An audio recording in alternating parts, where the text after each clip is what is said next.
os dejará ser tentados más de lo que podéis resistir, sino que dará también juntamente con la tentación la salida para que podáis soportar. No os ha sobrevenido ninguna tentación que no sea humana. ¿Le bajas un poquito al volumen? Por favor. No os ha sobrevenido ninguna tentación que no sea humana. Vamos a orar. Padre, gracias por todas tus bendiciones, Señor. No nos queda más que agradecerte tanta palabra que nos has dado, Señor. Pero sabemos que todavía no has terminado. Ayúdanos, Señor. Ayúdanos a recibir tu palabra, a discernirla, a entenderla y llevarla a la práctica. En el nombre de Jesús. Amén. Gloria a Dios. Muy bien. Yo creo que una de las luchas más fuertes, quizás la más fuerte de un cristiano, es su lucha cuando enfrenta la tentación. La tentación. ¿Qué es la tentación? Bueno, la tentación es una incitación a hacer lo malo. Eso es una tentación. Es la incitación a hacer lo malo. Por ejemplo, cuando Eva, que estaba en el huerto, fue tentada, ustedes conocen la historia, fue tentada para transgredir un mandamiento. O sea, es una incitación a hacer lo malo. Esa es una tentación.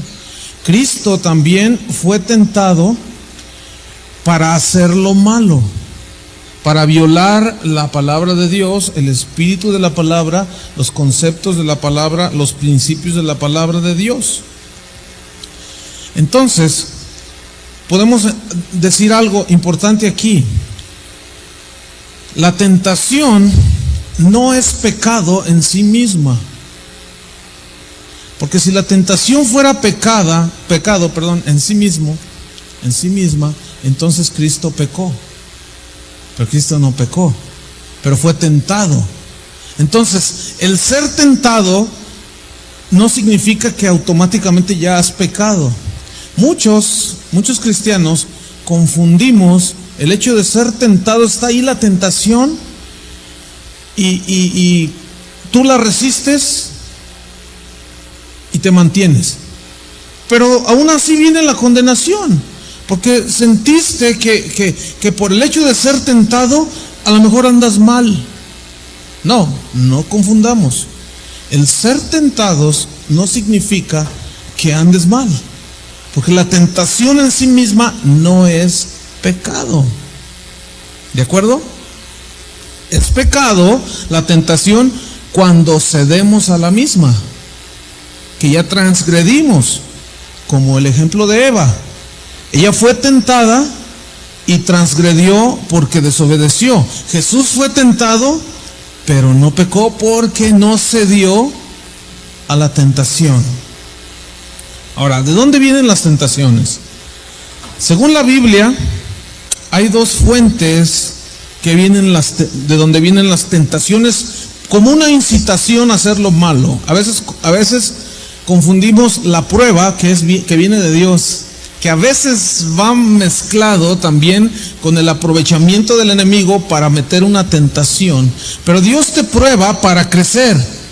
Satanás te tienta para caer. Pero ¿de dónde vienen las tentaciones? Bueno, hay algunas razones, pero dos de ellas en Santiago capítulo 1, versículo 13. Santiago, si lo buscan conmigo, Santiago 1, versículo 13.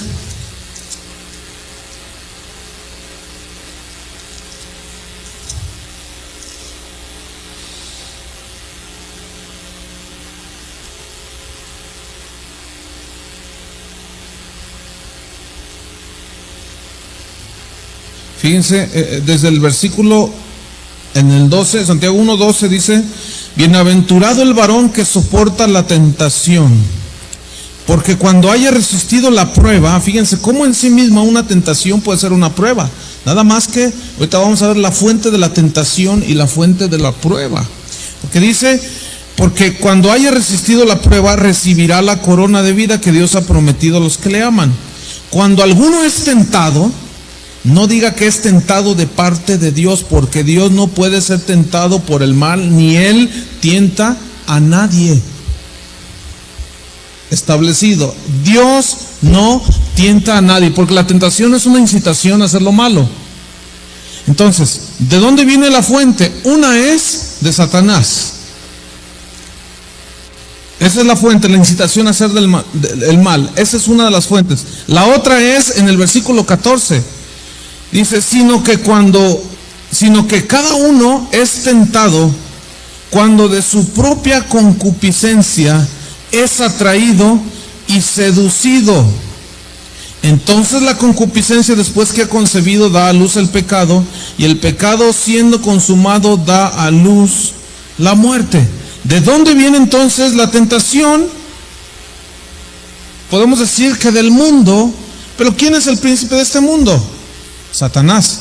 De manera que establecemos que de Satanás vienen las tentaciones a hacer lo malo, pero también aquí en Santiago establece que de nuestra propia concupiscencia.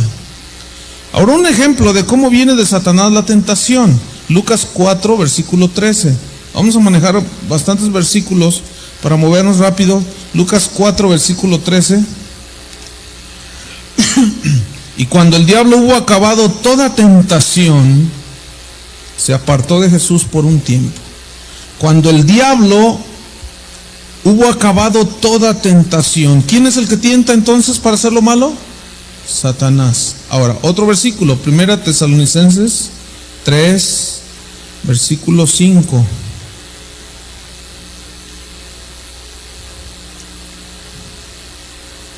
Primera Tesalonicenses 3, 5.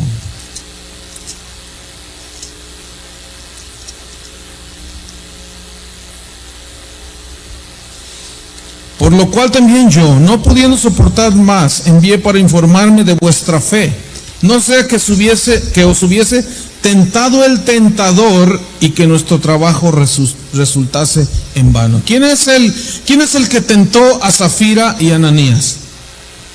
Satanás. ¿En qué los tentó? En la codicia. ¿Se acuerdan? Que vendieron su heredad y llegaron ante Pedro y les dice, ¿esto es el precio de lo que vendieron?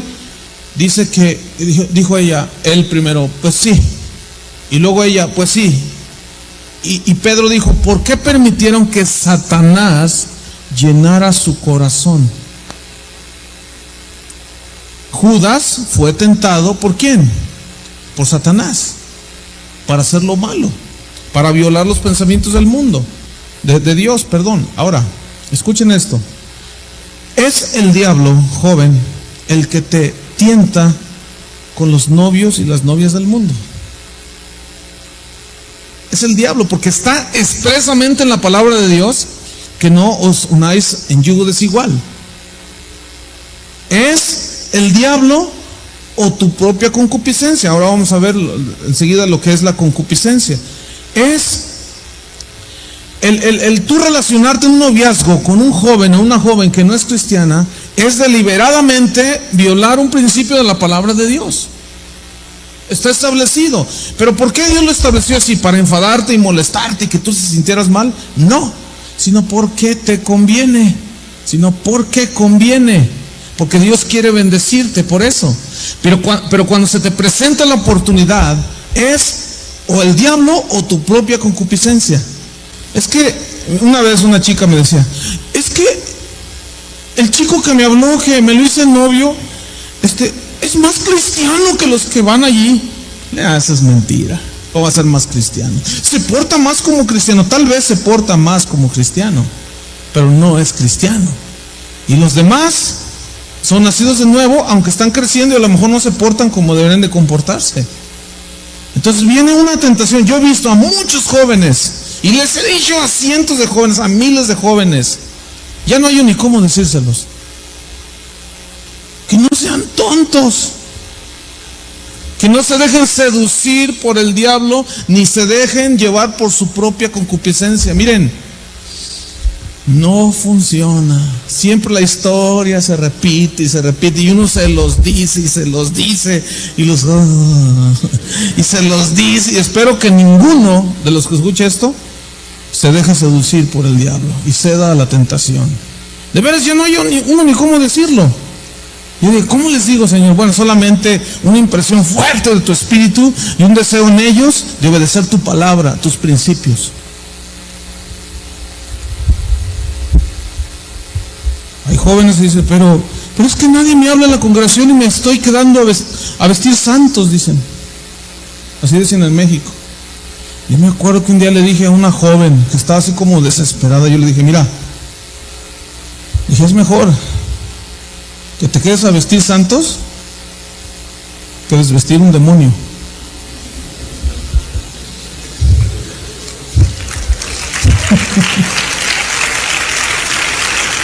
Sí. Ahora, fíjense, en Santiago, donde leímos Santiago 1:13, fíjense cómo dice, habla de la concupiscencia. Ya lo leímos. Dice, es sentado de su propia concupiscencia. Ahora, ¿qué es concupiscencia? Bueno, yo tomé un diccionario y saqué esto. Concupiscencia es un deseo inmoderado de dos cosas. Es un deseo inmoderado, o sea que no va dentro de lo normal, sino es inmoderado. Rebasa totalmente el control. Un deseo inmoderado, número uno, de bienes terrenales. Eso es concupiscencia, fíjense. Un deseo inmoderado de tener bienes terrenales. Eso fue lo que le pasó a Judas, porque Satanás le tentó su concupiscencia, su deseo inmoderado de tener riquezas. Fue lo mismo que pasó con Zafira y Ananías. Y muchas veces es ahí donde somos tentados nosotros también. Por el deseo inmoderado de querer tener lo que pensamos, en este caso el dinero, que nos va a dar seguridad e importancia. Pero tú no vales por lo que tienes, sino por lo que eres en Cristo Jesús. Tengas dinero o no lo tengas. Entonces la concupiscencia es un deseo inmoderado de bienes terrenales. Y número dos, en la misma acepción que tiene, es un apetito desordenado de placeres sexuales.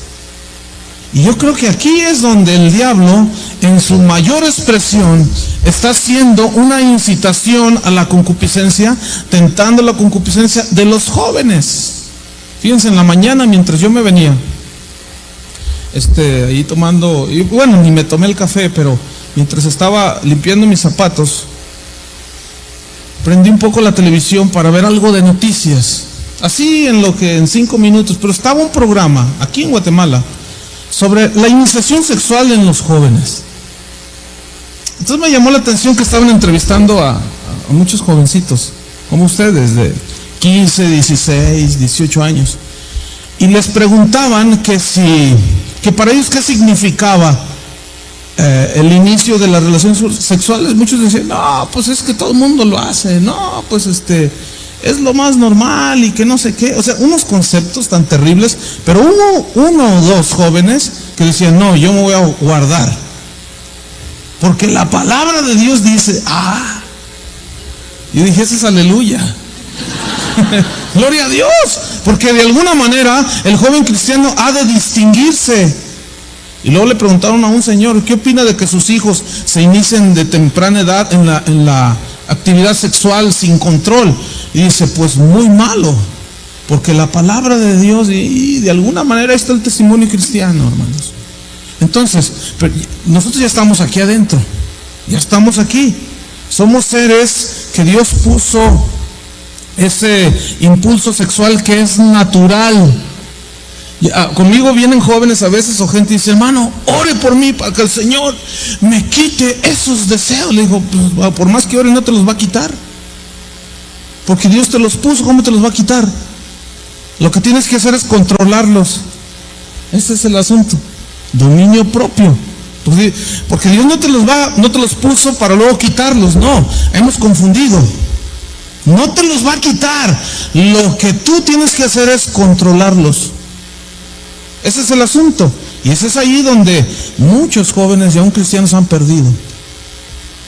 Y su vida, mira, es bien triste. Y yo sé que tú conoces muchos casos. No necesito ponerte muchos ejemplos. Por la propia concupiscencia. Empiezan con la manita y el diablo dice, pues ándale, que al cabo pues, te casas en el Señor. quizás. Y se repite la historia y se repite la historia.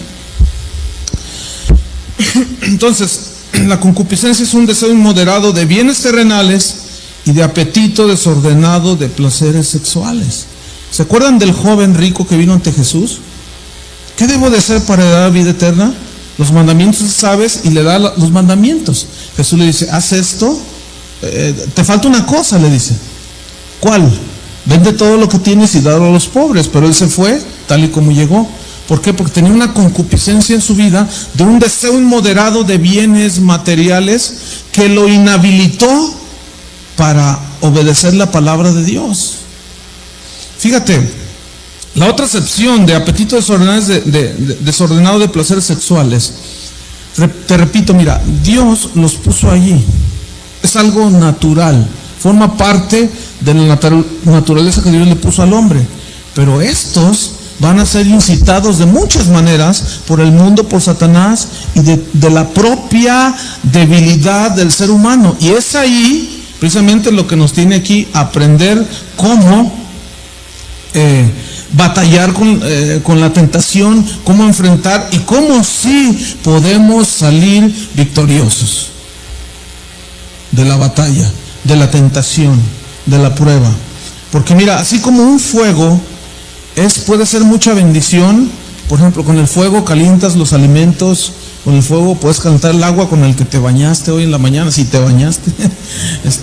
Con el fuego se pueden hacer tantas cosas que son de bendición. Un fuego controlado, en sí mismo el fuego no es malo, pero un fuego descontrolado puede quemar un bosque y una ciudad.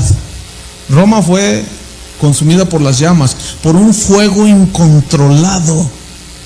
Entonces, ese deseo de todos de tener ciertas cosas aquí en la tierra, casa, vestido y tener los satisfactores normales y casarse, son cosas en sí mismas, no tienen nada de malo, son naturales, son buenas. El problema es, ¿cuál es? Que pierdes el control. Ese es el problema, que pierdes el control. Y es cuando precisamente la tentación viene a incitar en mayor dimensión en esas dos áreas, fíjense, en esas dos áreas. Por ejemplo, ahí en 2 de Samuel, en el capítulo 11, vamos a ver, aprendemos algo que a mí me impacta de la Biblia, hermanos. ¿Saben qué es? Que Dios sacó a la luz los errores de 2 de Samuel capítulo 11, sacó a la luz los errores de sus mismos siervos, para avergonzarlos, no, sino para que, dice, como dijo Pablo, estas cosas se escribieron para nuestra enseñanza, para nuestra amonestación. Y vamos a ver un episodio en la vida del rey David, ese rey que era conforme al corazón de Dios, pero que tuvo un momento en su crecimiento, en su vida difícil por una caída que él tuvo precisamente al ser tentado y no saber dominar esos impulsos naturales y no saber controlarlos. Veamos algunos de los detalles en 2 de Samuel 11. ¿Ya lo tienen? Miren, dice, aconteció, el versículo 1, aconteció el año siguiente, en el tiempo que salen los reyes a la guerra, que David envió a Joab y con él a sus siervos y a todo Israel, y destruyeron a los amonitas y sitiaron a Rabá. Pero David se quedó en Jerusalén. Aquí empezó. Dice aquí la Biblia que era tiempo de ¿qué? De guerra, en que los reyes salen a la guerra. ¿Qué eres tú? ¿Que no eres un rey y un sacerdote? Pues estamos en tiempo de guerra. Es tiempo de guerra. Pero ¿qué sucedió? Él se quedó en Jerusalén. Ocio. Y el ocio, cuando no tienes nada que hacer, cuidado cuando no tienes nada que hacer. Ponte aunque sea, no sé, pero haz algo. ¿Por qué? Porque el ocio precisamente es el estado ideal por medio del cual Satanás puede tentar tu propia concupiscencia. Y eres atraído y eres seducido. Y concibes y comete el pecado y das a luz la muerte, y después es bien triste. Entonces dice que se quedó allí, en tiempo de la guerra él se quedó, y fíjense cómo él comenzó su problema. Sucedió un día, o sea que no fue un solo día, un día. ¿Cuántos días estuvo así? No dice, pero uno de tantos, de que no hacía nada, que se quedó allí. Oye, ¿qué haces? Pues nada. ¿No estudias? No. ¿Y trabajas? Tampoco. Oye, tienes que hacer cualquiera de las dos cosas. ¿Cuántos estudian? Bajen la mano. ¿Cuántos trabajan? ¿Y los demás qué hacen? Hay que ponerse a barrer ahora en este momento, pues no sé a qué vayan. Tenemos que hacer algo en esta vida, algo productivo. No podemos estar allí, papá, dame un peso, dame un quetzal para llevar a mi novia al cine. ¿Qué es eso? Bueno, yo sé que con un quetzal no compro ni un caramelo, ¿no? Yo lo sé. Pero no es posible, porque la ociosidad, sucedió un día al caer la tarde, y ahí andaba el rey, que se levantó David ¿de dónde? O sea, ¿qué estaba haciendo? Nada. Y se paseaba sobre el terrado de la casa real. Se paseó. Y fíjate, y vio desde el terrado a una mujer que se estaba bañando, la cual era muy hermosa. Fíjate, que involucra muchas cosas. Vio, la vista. ¿Qué sucedió con el fruto que la serpiente le presentó a Eva? Dice que vio y que era de delicia al paladar. Vio. ¿Por dónde entra todo? La ventana del alma son los ojos. ¿Por dónde entra? ¿Qué estamos viendo? ¿Qué estás viendo? Yo me acuerdo una vez un joven que me dice, hermano, tengo muchos problemas, es que fíjate que yo tengo problemas de masturbación, y es que esto, y no sé qué hacer, y estaba allí bien acongojado el joven. Entonces yo iba a empezar a hablarle, y el Espíritu Santo me dijo, él lee revistas pornográficas. Yo le dije, oye, ¿tú lees revistas pornográficas, verdad? Me dice, se me queda mirando así, ¿verdad? Y le digo, ¿tú lees revistas pornográficas, verdad? Y dice, ¿quién te dijo, hermano? Le dije, el Espíritu Santo fue el que me dijo. Pues sí, es que, le digo, ahí está. Si tú, por más que yo ore y consejos que te dé, puedes vencer una semana, pero luego ahí vas otra vez. Y eso ha dañado tu corazón, ha dañado tu mente, tu espíritu, porque aunque sea lee Memín Pingüín, pero deja esas cosas. Bueno, no sé si en sus tiempos leían esa caricatura de un negrito muy simpático, Memín Pingüín. Pero fíjense cómo dice, vio desde el terrado a una mujer. O sea, vio, la vista, ¿sí? ¿Dónde pones tus ojos? ¿Dónde ponemos nuestros ojos?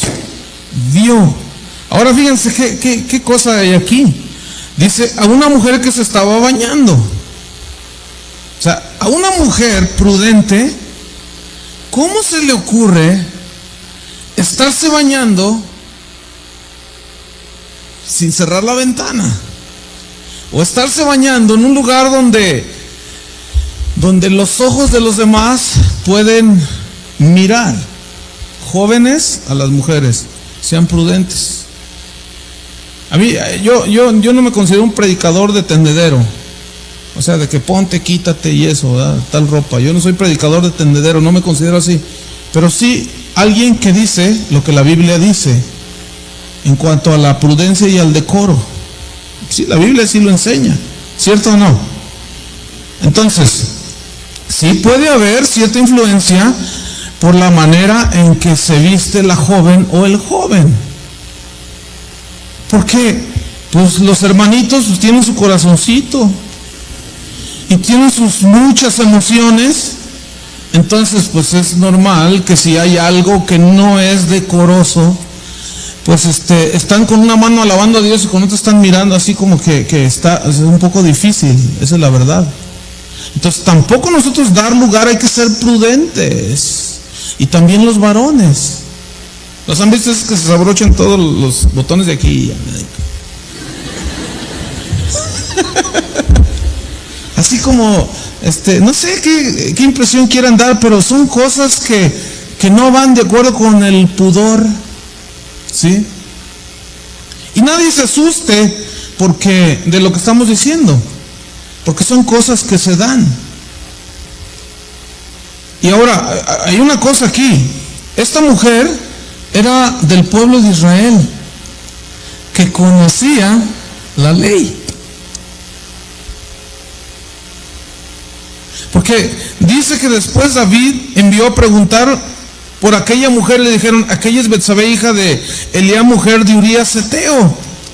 Le dijeron todo, y aún así dice, y envió David mensajeros, y la tomó, y vino a él, y él durmió con ella. Luego ella se purificó de su inmundicia, y se volvió a su casa. O sea, ella nunca dijo, pero la palabra del Señor dice esto. Jamás dijo. El rey la mandó otra vez y dijo, ay, pues sí, ay, el rey, oh, ah. Y miren, muchos jóvenes son seducidos y caen muy fácilmente en la tentación por estas circunstancias que se presentan en sus vidas. Miren, les voy a comentar cómo dentro de la misma, aquí estaba dentro del mismo pueblo de Dios, y dentro de la misma iglesia pueden suceder cosas vergonzosas. Por eso necesitamos cuidarnos, hermanos. Nuestros ojos, nuestro corazón. En una ocasión, en una ciudad, estábamos en México, en una congregación, y yo estaba compartiendo. Al final se acerca una mujer de la congregación. Hermano, quiero hablar con usted. Le digo, sí, cómo no. Y me empieza a decir una serie de cosas que yo dije, pero ahí estaba mi esposa. Entonces le dije, espérame un momento. O sea, me empecé a decir cosas, insinuaciones. Entonces yo le dije, espérame aquí, no te vayas, y que voy por mi esposa, y que la agarro. Y le digo, ¿me puedes repetir lo que me estabas diciendo hace un momento? Pues que la palabra estuvo muy linda. No, eso no fue lo que me estabas diciendo. Me estabas diciendo, ya me voy, y me no ya dónde meter la cara. Esta fue una manera en la que yo pude resistir la tentación. ¿Entienden? Bueno, ustedes dirán, bueno, yo soy casado. Pero hay muchas maneras de resistir la tentación. Ahora, yo les pongo ese ejemplo para que vean que dentro de la misma congregación, entre los mismos hermanos, entre nosotros mismos hay mucha concupiscencia, pasiones desordenadas que hunden a muchos en perdición. Nos hunden. Yo creo, hace rato estábamos en un taller de cómo ser líder. Y cuando dijo el pastor, ¿cuántos quieren ser líderes?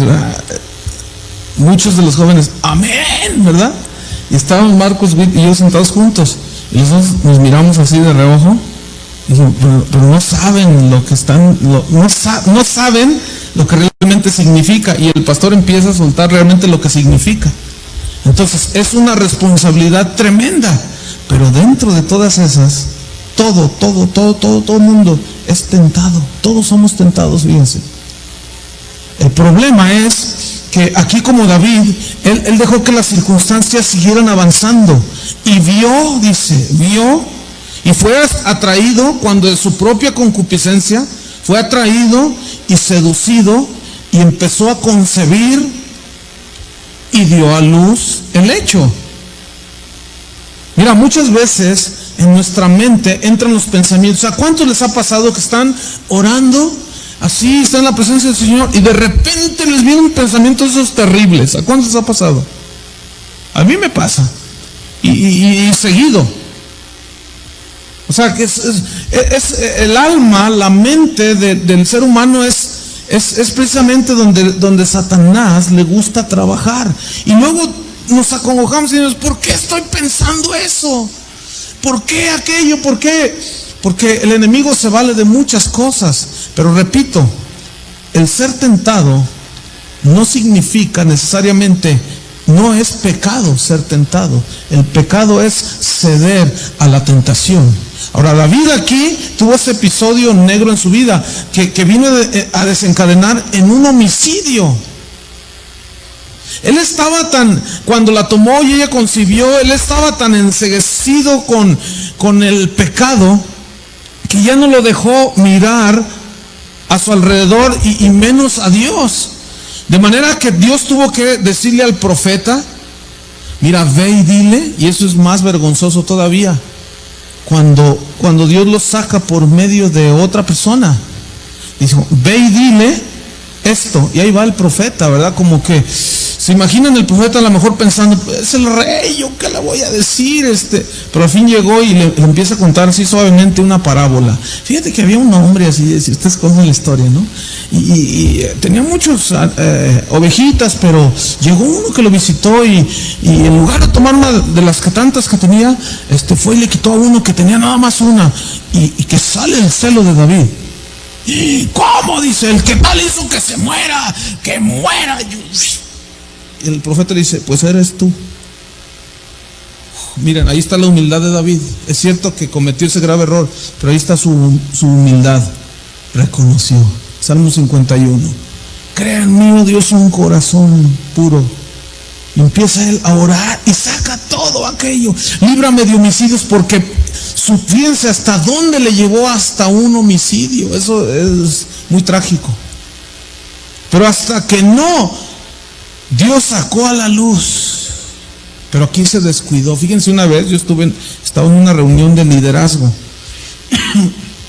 hace muchos años, y sucedió algo que, ay, hermanos, les voy a contar. Estábamos allí todos, ¿verdad? Y estaba un predicador hablando la palabra de Dios, pero resulta que este predicador es un profeta también. Y él estaba predicando, y a media predicación, que dice, tú, varón que estás ahí. Entonces, pues, todos los que están le hacen, yo, todo, así pasan, ¿no? Yo, sí. No, tú no, el que está ahí. Yo, sí, tú. Ponte de pie. ¿Es tu esposa la que está a un lado? Sí, dice, vengan los dos.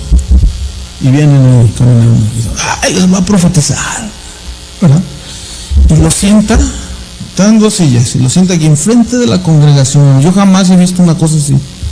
Lo sentó ahí y le dice, enfrente de tu esposa, el Señor te dice, tú estás en adulterio, y si no te arrepientes, te mueres.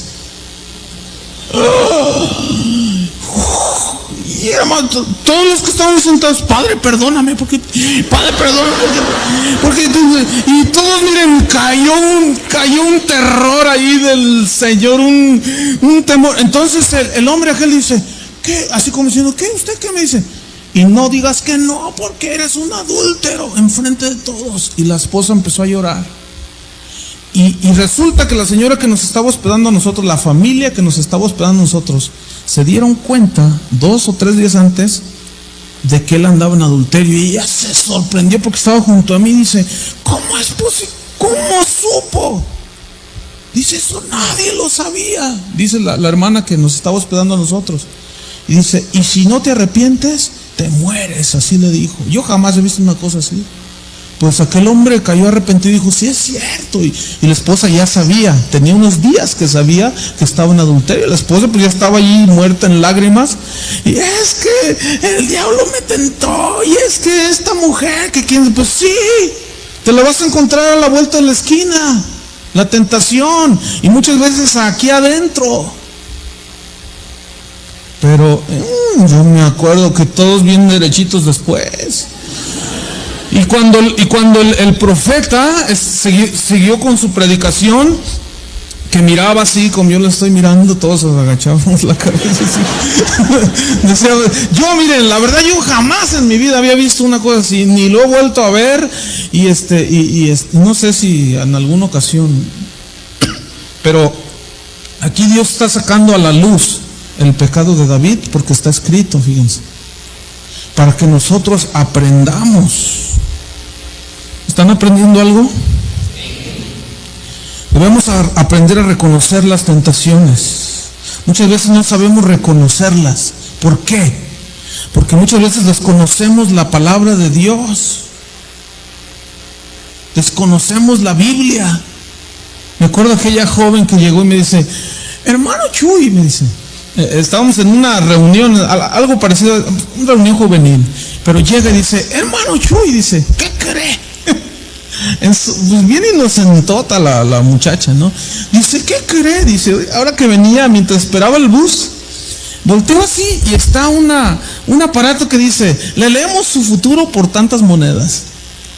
Dice, entonces yo le puse unas monedas allí y me leyó la suerte, dice. Y me dijo que me iba a ir bien en el amor. Y yo nomás lo estaba mirando. Le dije, ¿te das cuenta de lo que estás haciendo? Ahora ya la brujería ya está electrónica, está en electrónica. Te está diciendo que las computadoras son, no se vayan por otro lado. Pero ahí estaban adivinando el futuro. Yo le dije, ¿sabes qué? Ese tipo de cosas le empecé a explicar. Ay, no sabía. Desconocimiento de la palabra de Dios. Marcus Bill el otro día hizo una aseveración bien cierta. Estábamos en un lugar predicando. Y dijo, los cristianos de hoy somos muy dados a escuchar mucha música. Lo que más se vende en las librerías son los cassettes. Y dice, pero yo te voy a decir una cosa, y si es un cassette mío, con mayor autoridad te la digo, si estás escuchando un cassette mío y no lees la palabra de Dios, apaga y rompe ese cassette y mejor ponte a leer la palabra de Dios. Oímos mucha música y poca palabra de Dios. La desconocemos. Entonces, ¿por qué entonces el joven o los cristianos caemos tan fácil? Muchas veces porque desconocemos la palabra de Dios. A veces la conocemos suficiente, pero nuestra propia concupiscencia y el engaño y todo ese asunto que se va formando a nuestro alrededor, si no lo sabemos discernir bien, cedemos a la tentación y después es un dolor y es una cosa terrible. Necesitamos aprender a reconocer la tentación, porque acuérdate la definición que dimos al principio, es una incitación a hacer lo malo, a violar los principios de Dios. Satanás viene y te dice, ¿qué tiene de malo? Ándale, hazlo, que al cabo todos lo hacen. Pero ¿cómo yo puedo vencer las tentaciones? ¿Cómo puedo yo enfrentarme y vencerlas cuando éstas se presenten? Necesitas aprender a decirle no a la tentación. A ver, ¿cuántos tienen la capacidad intelectual de decir no? Díganlo. Muy poquitos, a ver, otros más. ¿Cuántos tienen la capacidad de decir no? ¿No qué? Miren, hay unas historias en la Biblia que yo quiero mencionar. En Génesis 39, me gusta mucho la vida de un joven. Génesis 39.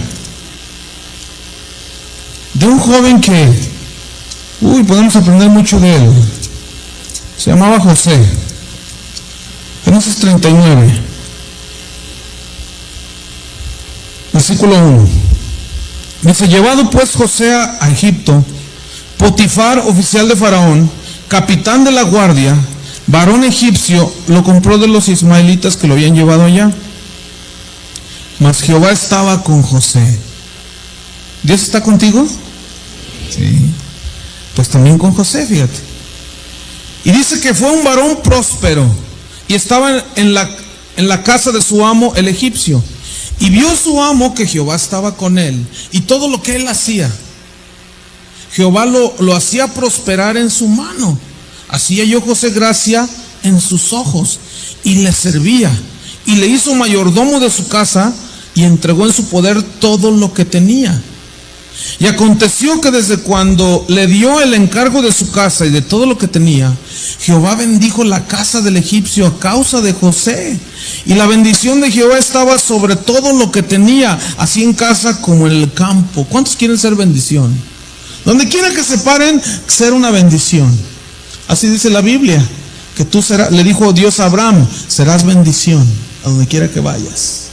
Y es una promesa para nosotros. Y José, aquí se ve en José, una bendición donde quiera que él ponía su mano, donde quiera que él se paraba, era una bendición. Dios estaba con él, Dios tenía el favor y la gracia de Dios, de su amo. Pero de repente cuando todo iba viento en popa y estaba en plena comunión con Dios y la mano de Dios era sobre él, vino lo que también viene sobre ti y sobre mí. Dice en el versículo número 6, y dejó todo lo que tenía en mano de José, y con él no se preocupaba de cosa alguna, sino del pan que comía. Y era José de hermoso semblante y bella presencia. O sea que estaba guapetón el muchacho. O no sé cómo dicen por acá. ¿Guapo? ¿Sí dicen? En México dicen carita. O linda la chica. Pues era un joven apuesto. Era un joven hermoso. La Biblia no tiene ningún empeño en decirlo. Es que era un joven hermoso. Y dice en el versículo, ¿qué estamos? En el 7, era hermoso, semblante y bella presencia. En el 7. Aconteció después de esto, que la mujer de su amo puso sus ¿qué? ¿Se acuerdan de David? ¿Se acuerdan de Eva? ¿De Judas? ¿De Zafira y Ananías?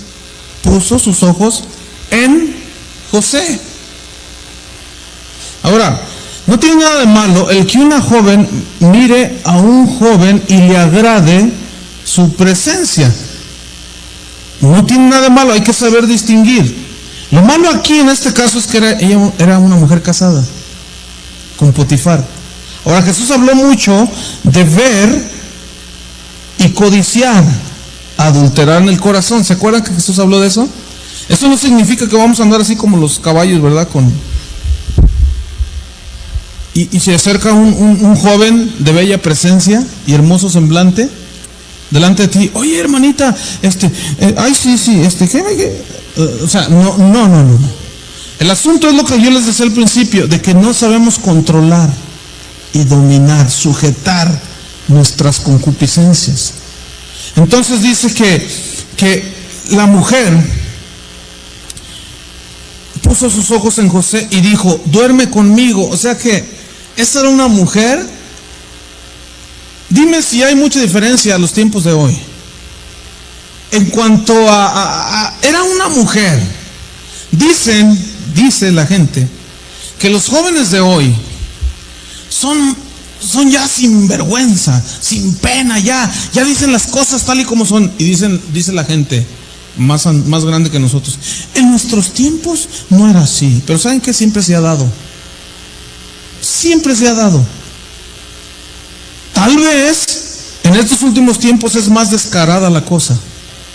Pero fíjate, ya desde hace cuántos miles de años, esta mujer sin escrúpulos le dijo, oye José, duerme conmigo. Se le estaba ofreciendo. Y bueno, hay jóvenes que dicen, ¿a quién le dan pan que llore? Y hay un concepto terrible del pueblo latino, y no solamente el pueblo latino, porque dicen, no, los mexicanos son unos machos, dicen así. El machismo, pero ¿saben qué? Yo me he encontrado con otros pueblos y otras culturas que son mucho más machistas que la mexicana. Y yo he llegado a una conclusión, no es cuestión de machista o machismo de tal pueblo, es una característica del ser humano, sean alemanes, sean holandeses, americanos, guatemaltecos o mexicanos. Eso es algo de la concupiscencia del ser humano. Entonces dice que ella se le ofreció, fíjense.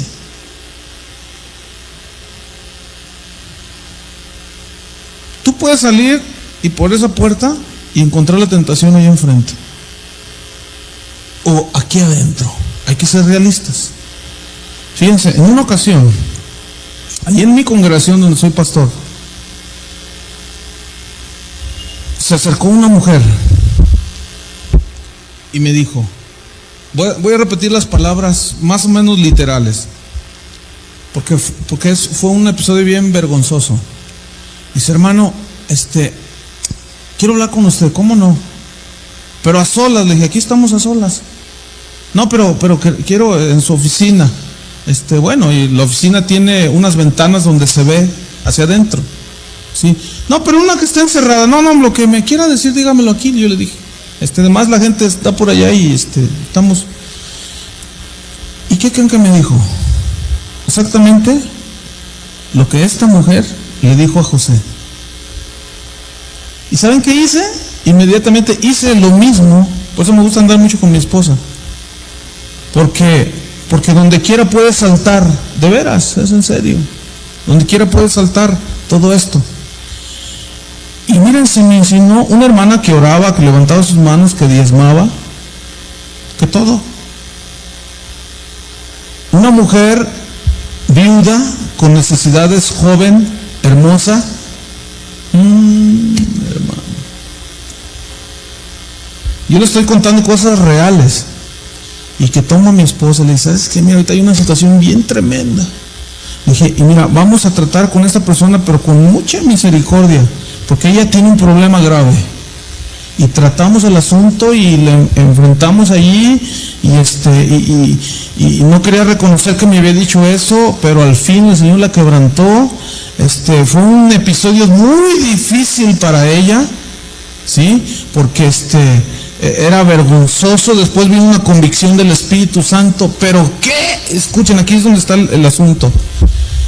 ¿Qué si yo estoy en un momento débil? Todos somos tentados, ¿se dan cuenta? ¿Qué si yo no tengo una buena relación con mi esposa? ¿Qué si tú, joven, no sabes controlar tus emociones y las cosas que Dios puso ahí? Por eso hay muchos pecados en la iglesia. Y el diablo y nuestra propia concupiscencia nos hace como. Es delicado realmente. Y para mantenerse hay que saber decir, ¿cómo? Pues fíjense lo que hizo José. Ahora quiero decirles, esta hermana sigue existiendo en la congregación, pero está restaurada. Está restaurada con paciencia, amor y disciplina.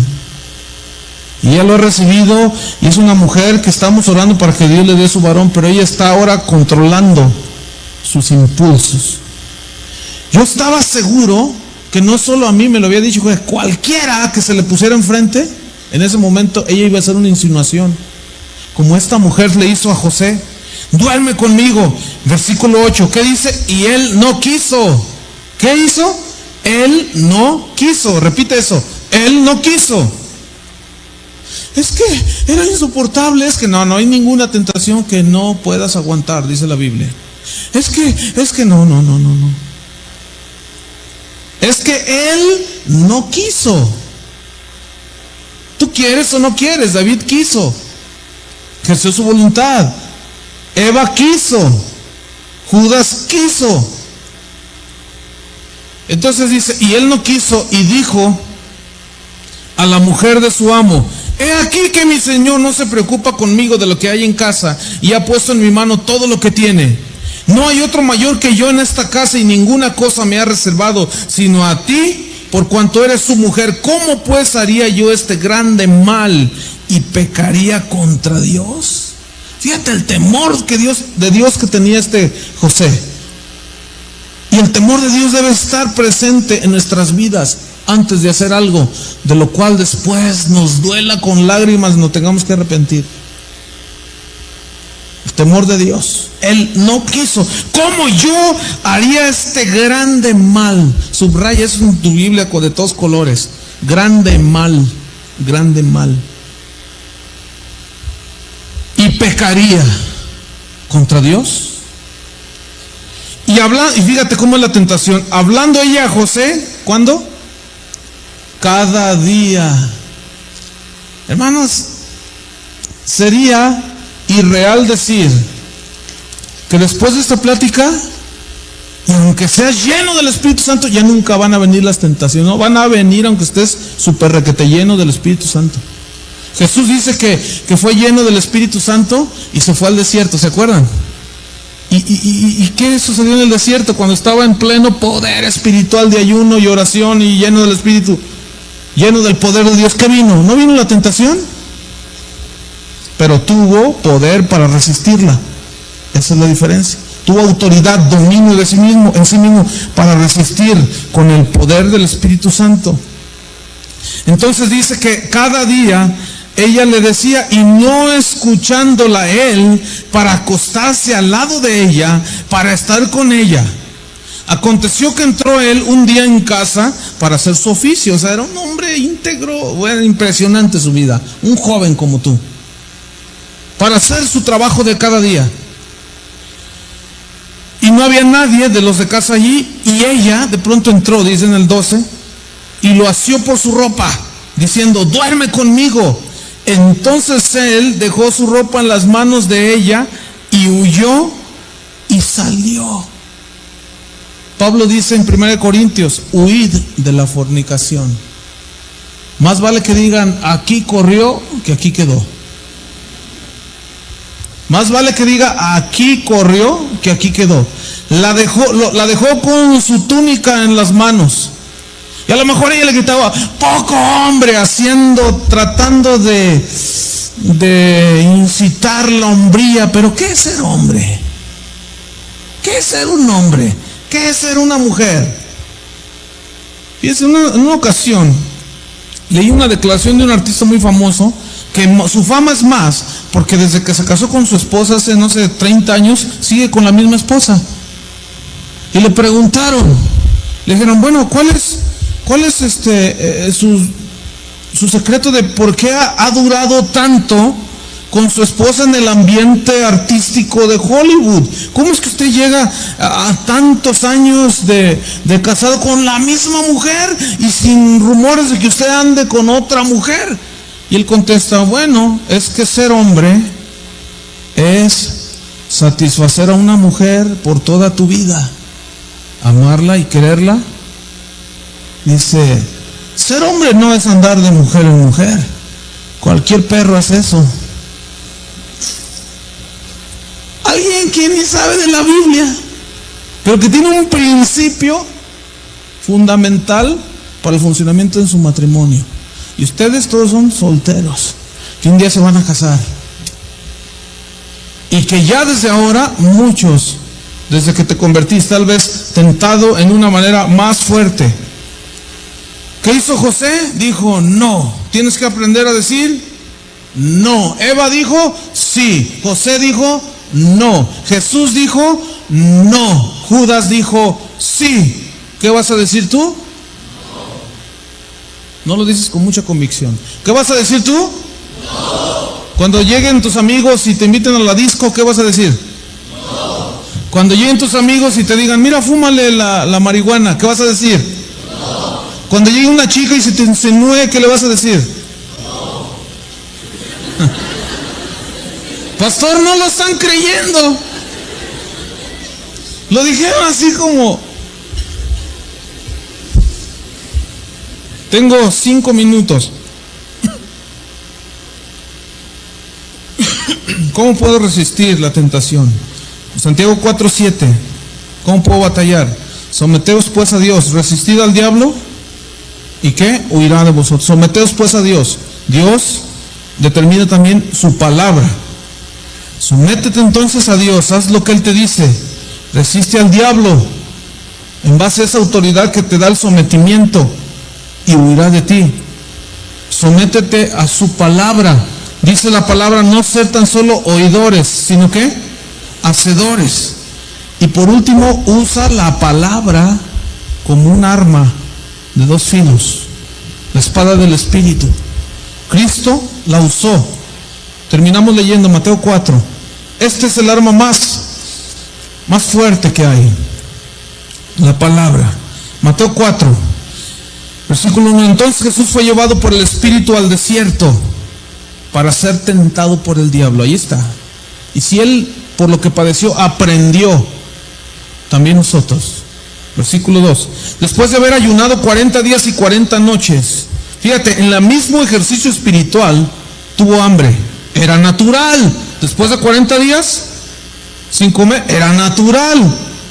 Pero fíjense cómo lo natural no lo dejó llevarle a esto que vamos a leer. Y vino a él el tentador y le dijo, si eres hijo de Dios, di que estas piedras se conviertan en pan. Se estaba aprovechando de la debilidad que en ese momento Jesús tenía por algo natural, que era comer. di que estas piedras se conviertan en pan. Fíjense cómo Jesús saca la espada de la palabra. Él respondió y dijo, escrito está. ¿Qué le vas a decir al diablo? Escrito está. Escrito está. No solo de pan vivirá el hombre, sino de toda palabra que sale de la boca de Dios.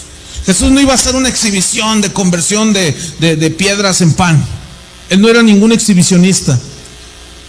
Él era el Hijo de Dios y él no iba a dejarse motivar su orgullo y decir, pues sí, yo soy el Hijo de Dios. Tengo hambre y ¿qué me hace falta? A ver, bocina, conviértete en una rica torta. Porque eso sería un exhibicionismo sin sentido, egoísta. Entonces Jesús saca la palabra y dice, escrito está, no solo de pan vivirá el hombre. Versículo 5, entonces el diablo le llevó a la santa ciudad y le puso sobre el pináculo del templo y le dijo, si eres hijo de Dios, échate abajo. Y con la misma palabra, eso es lo tremendo de Satanás en los últimos tiempos, con la misma palabra engañó a David Koresh en Dallas, o en Estados Unidos, en Waco, y arrastró a mucha gente con la misma interpretación, con la misma palabra el diablo le dio. Por eso tenemos que conocer la palabra, hermanos. Amén.